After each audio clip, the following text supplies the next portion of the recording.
Mula Vinaka, welcome to Close Up. Fiji's media landscape has changed dramatically over the last couple of years.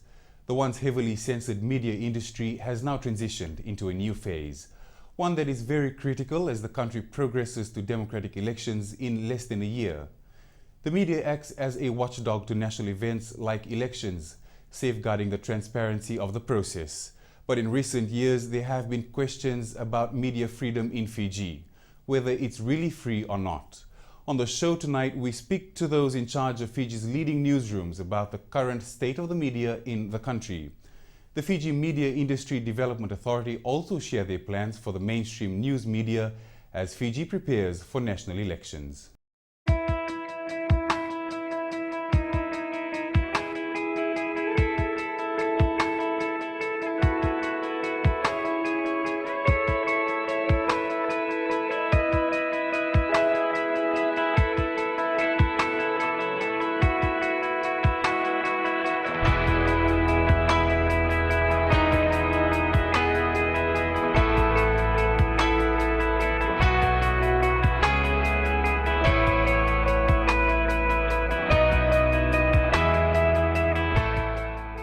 Fiji has come quite a long way since the current government came into force in 2006.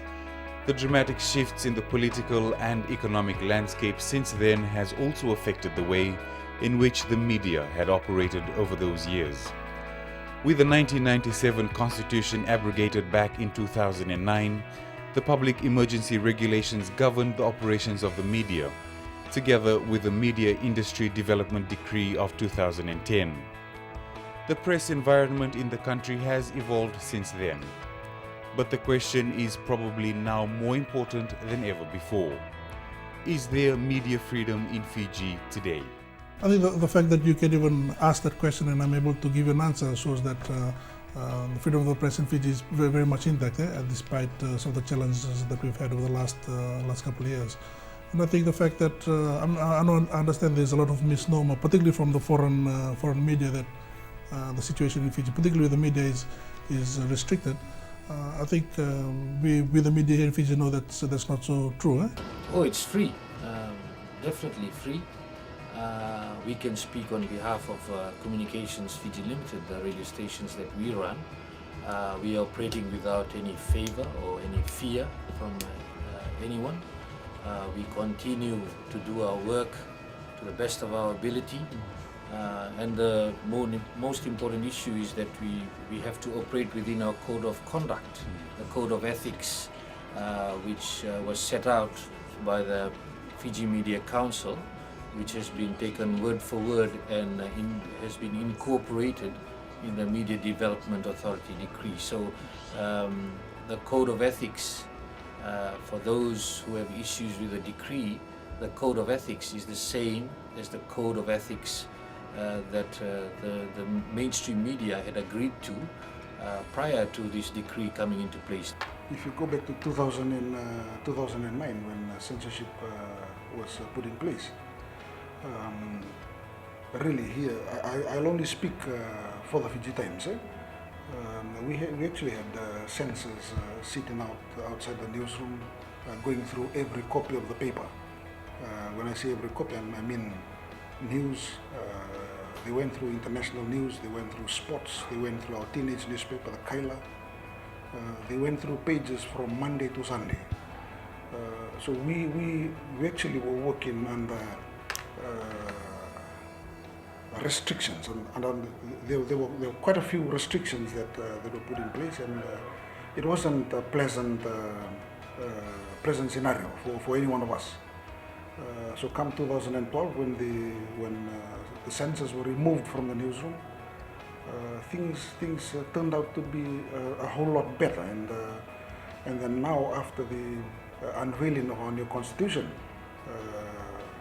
we're slowly noticing changes, and these changes are very positive for us. We're pretty positive looking forward to 2014, the elections in September.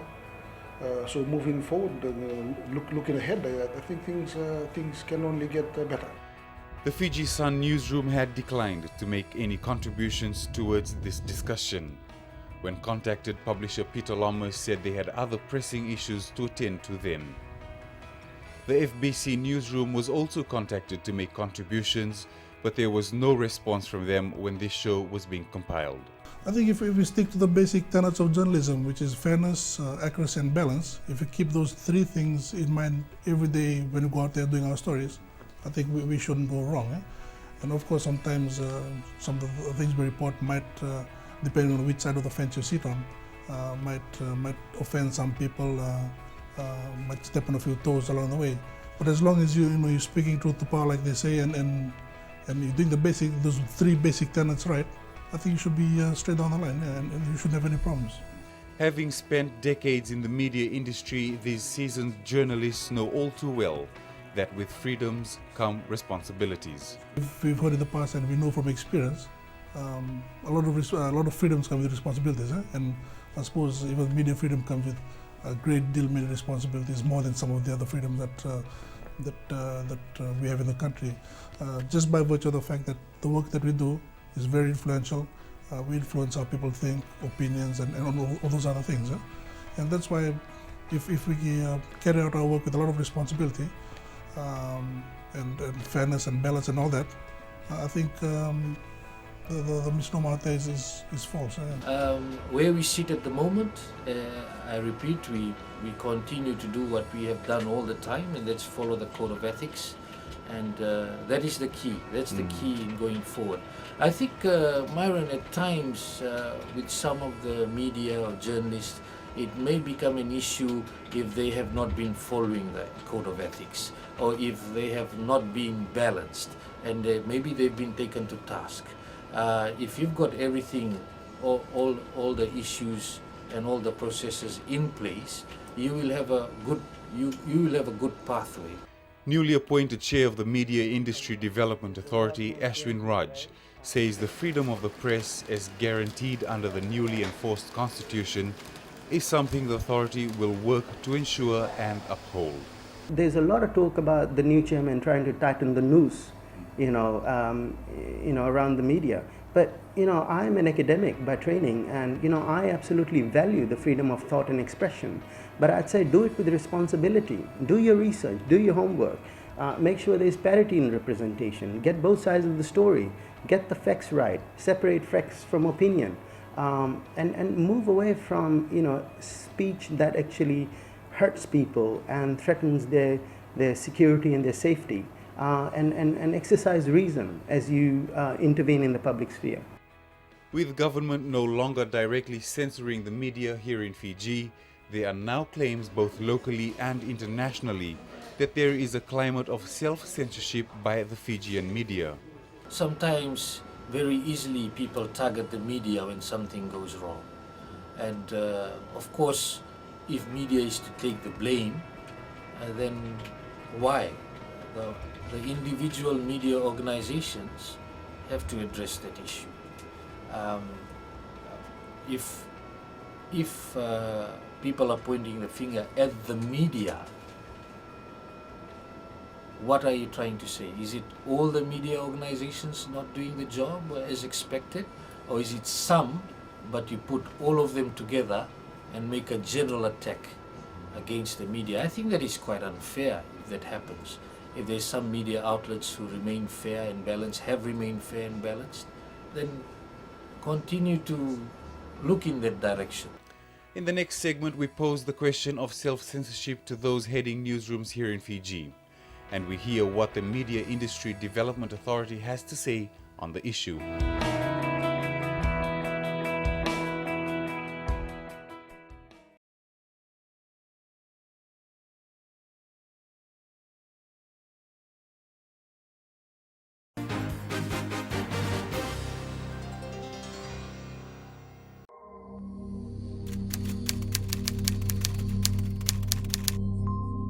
As far as censorship is concerned, there's no censorship.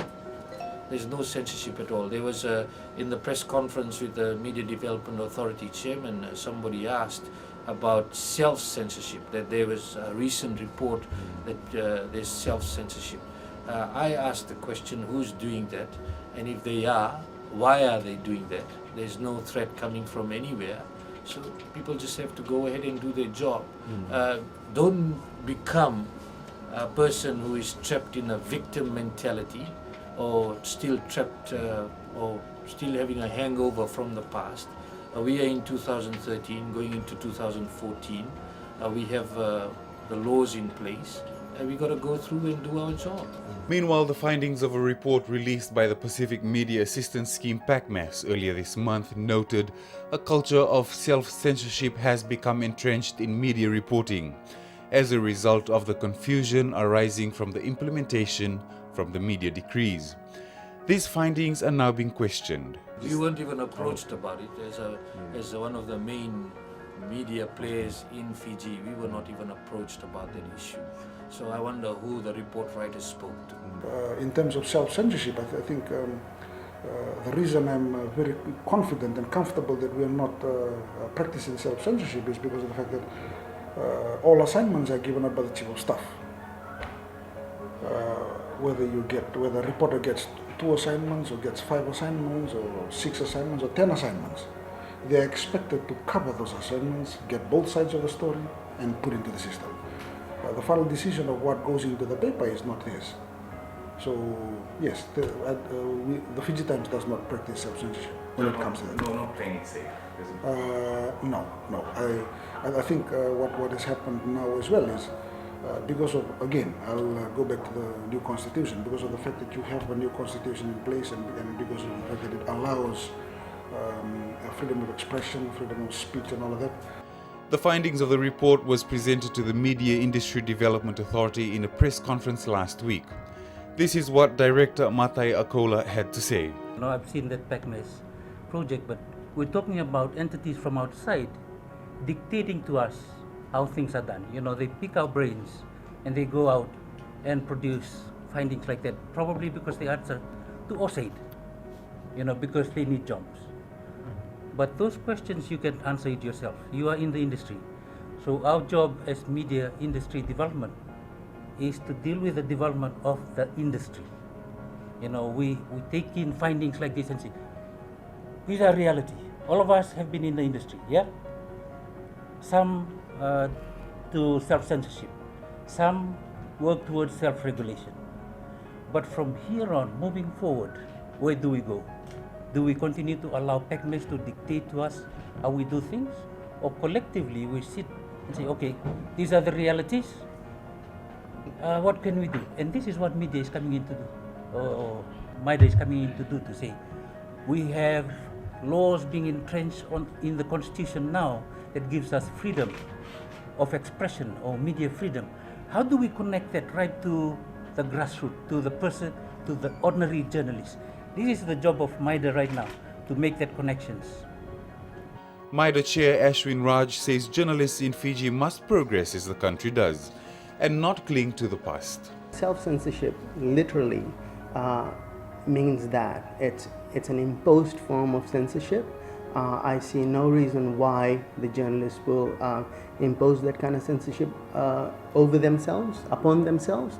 I think one needs to move out of this whole psyche of victimhood and this whole narrative of victimhood. If you know what you're reporting on and you get all the facts right and you get both sides of the story, it's not really about playing it safe, but making sure that your facts are right, it's accurate, and at the end of the day, you don't get into problems with either the courts or the local media authority or whatever authorities out there may be. And if you can do that, at least 99% of the time, then you're doing your job right. But in our job, 99% is not good enough. It's 100% or nothing at all. Because one small mistake in the line of work that we do can be costly for you as an individual journalist in terms of your credibility and also the organization that you represent and for the media at large. And I think there's no room for error in the work that we do on a daily basis. For the heads of the 3 newsrooms that responded to Close Up, there is optimism about the developments and the future of the mainstream news media here in Fiji. At the end of the day, the Media Industry Development Authority will be funded by taxpayers of this country, by the government of the day, and they believe that this is a good initiative. The Media Development Authority has contacted us as an organization and we have said we fully support the initiatives they're taking over. However, there's personal responsibility as far as journalists concerned, and responsibility for the media organizations themselves to ensure that they are playing their part. From a mainstream media perspective, there's always room for improvement in the work that we do. I mean, we all do our individual in-house training as individual media organizations, but there's always room for improvement in terms of what we do. And from where the media authority is coming from, I think at the end of the day, it's also about partnerships, collaborating with the authorities of the day, or even those within the industry. And if you can synergize off that, I think it's at the end of the day, you benefit as an individual journalist and also as an organization. Pretty positive and optimistic that there are good things in place for journalists in this country. I suppose at the end of the day, for us, it's about giving the Media Industry Development Authority the opportunity or the chance to do what they plan to do. Other than that, I believe it's about us waiting and playing a waiting game and seeing what they can do to improve journalism in this country. But if we stick to the basics of good journalism, if we stick to the need to ensure both sides of a story being fair and balanced, I don't think we should have a problem. The man at the helm of MIDA says he has spoke to a few people in the news media and is also optimistic about the future of this industry. I've had one-on-one conversation where I've just felt that they are very serious about their role and their relationship with the authority, and I'm certainly hoping that this is going to be the beginning of a relationship that will basically enhance the role of the media in cultivating deep democracy in this country. So I certainly hope that we're all committed and work in a spirit of harmony and unison, and ask the difficult questions and be respectful and remind ourselves that we're here to serve the public and not the narrow parochial agenda of a few.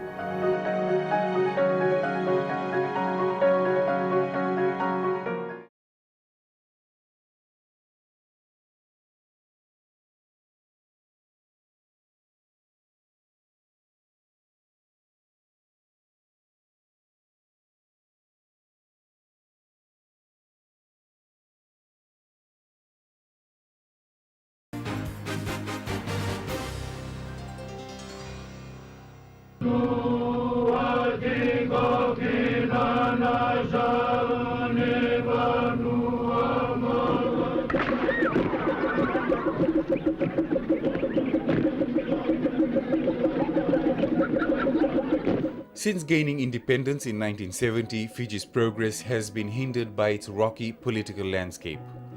Now, with our fourth constitution in force, Fiji is once again poised to return to democracy in the upcoming elections promised for September 2014. A free press will play a critical role as we head to democratic elections and beyond. As we head to elections, we need to have in place an information guide for journalists. As they head to elections, we want to have several training workshops around the decree, on the constitution and the protocols of elections. So there's a lot of work to be done, and I think that balanced, accurate reporting is going to be important rather than just plunging the nation into sensationalism. And think about people over profit. I know that sensational news sells, but think about the welfare of people and the kind of damage that distortion can actually do. Good afternoon, it's 12 o'clock. Legend FM News.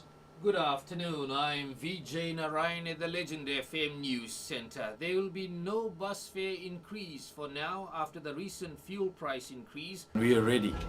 We have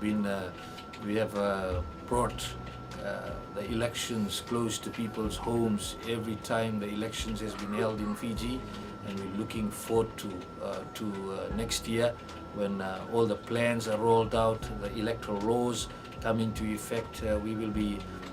We are already watching that very closely. Our teams are already focusing on those issues with the constitution out and a number of issues addressed in the constitution in relation to the elections. and the way the government will be formed. So we are ready.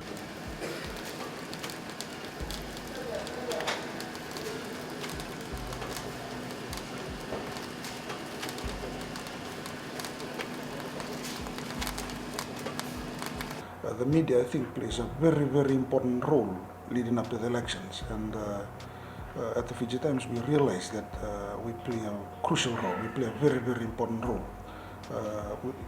It's important that media organizations in this country disseminate information that's helpful, that's informative, and that will encourage people to participate in these elections. That will encourage people to make choices that are good for them, that are good for their family, and that are good for the country in the long run. I think, again, as I mentioned earlier, it's about informing the people well so that they will make well-informed decisions and choices when the election comes up.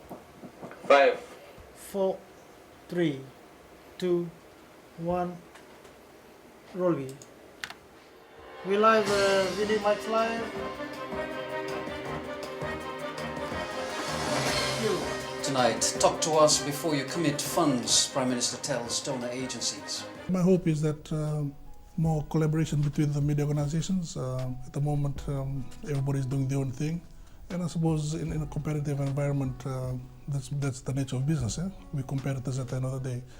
But I'd like to see more collaboration between the mainstream media, particularly for the big things like elections. When we can't be everywhere at the same time, we have only limited resources spread across, even this small nation of ours. But if we can work together as individual media organizations, collaborate, put our perhaps financial interests aside, and do things at least for a change for the nation, I think maybe that way we probably gain more respect and credibility from our audience.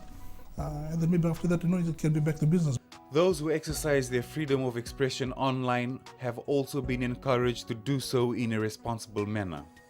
While citizen journalism is encouraged, the Media Authority says online journalists also have a responsibility to produce honest, well-researched, thought-provoking information. The content, if you look at the content in the social media sites such as Facebook, Coup 4.5, Stuck in the Mud, Letters to the Editor Uncensored, is tantamount to hate speech, deeply prejudicial, racist, sexist, homophobic, and often threatening the safety and security of individuals who profess their political proclivities or appear to occupy certain public offices that may not be amenable to these individuals.